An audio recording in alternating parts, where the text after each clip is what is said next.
Hello friends, welcome back to Pink's Kitchen Tamil. இன்னைக்கு நம்ம matcha green tea எப்படி பண்றதுன்னு தான் பார்க்க போறோம். இது ரொம்ப ஈஸியா பண்ணிடலாம். ரொம்ப கம்மியான ingredients தான் தேவை. இந்த ரெசிபியை பார்க்கறதுக்கு முன்னாடி இதுக்கு தேவையான பொருட்கள் என்னென்னன்னு பார்த்துட்டு வந்துடலாம்.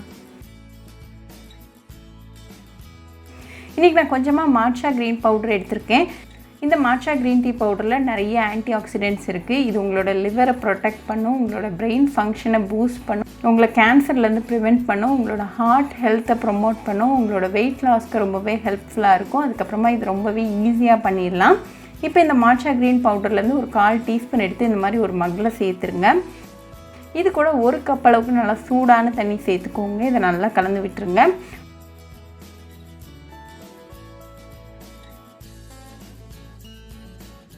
இந்த matcha green tea ஓட எசன்ஸ் வந்து இந்த தண்ணில நல்லா இறங்கிட்டு இருக்கு. இந்த matcha green tea க்கு நம்ம எந்த ஸ்வீட்னிங் இன்கிரிடியன்ட்டும் சேர்க்க போறது கிடையாது. உங்களுக்கு தேவைப்பட்டா ஒரு 1/2 டீஸ்பூன் அளவுக்கு பனங்கல்கண்டு சேர்த்துக்கோங்க. ஆனா இந்த matcha green tea எந்த ஸ்வீட்னிங் இன்கிரிடியன்ட்டும் இல்லாமலே சூப்பரா தான் இருக்கும்.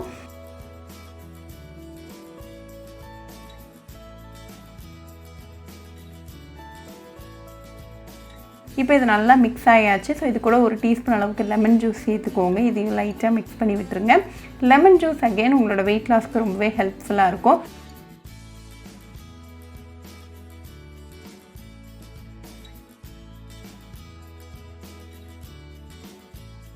இப்போ நம்மளோட ஹெல்தியான matcha green tea சூப்பரா ரெடி ஆயாச்சு. இதை எம்டி ஸ்டமக்ல டெய்லி குடிச்சிட்டே வந்தீங்கன்னா உங்களுக்கு பெஸ்ட் ரிசல்ட்ஸ் கிடைக்கும். ரொம்ப ஈஸியா பண்ணியாச்சு. ரொம்ப ஒரு ஹெல்தியான ட்ரிங்க். இந்த ட்ரிங்க் உங்களோட இம்யூனிட்டியை நல்லாவே பூஸ்ட் பண்ணும். சோ கண்டிப்பா இந்த matcha green tea ரெசிபி உங்க வீட்ல ட்ரை பண்ணி பாருங்க. ட்ரை பண்ணிட்டு எப்படி இருந்துச்சுன்னு எனக்கு கமெண்ட்ஸ்ல சொல்லுங்க. இன்னொரு சூப்பரான ரெசிபியோட உங்களை வந்து பார்க்குற வரைக்கும் பை ஃப்ரெண்ட்ஸ். உங்களுக்கு இந்த வீடியோ பிடிச்சிருந்தா லைக் பண்ணுங்க, ஷேர் பண்ணுங்க, கமெண்ட் பண்ணுங்க and மறக்காம சப்ஸ்கிரைபும் பண்ணிருங்க. கூடவே பக்கத்துல இருக்க பெல் ஐகானையும் கிளிக் பண்ணிக்கோங்க. அப்பதான் நான் போடுற வீடியோஸ் எல்லாம் உங்க நோட்டிஃபிகேஷன்ல வரும். உங்களுக்கு ரெசிபீஸ் இங்கிலீஷ்ல பார்க்கணும்னா பிங்க்ஸ் கிச்சன் சேனலை பாருங்க. சேனலோட லிங்க் நான் அந்த டிஸ்கிரிப்ஷன் பாக்ஸ்ல கொடுக்குறேன். மறக்காம செக் பண்ணுங்க.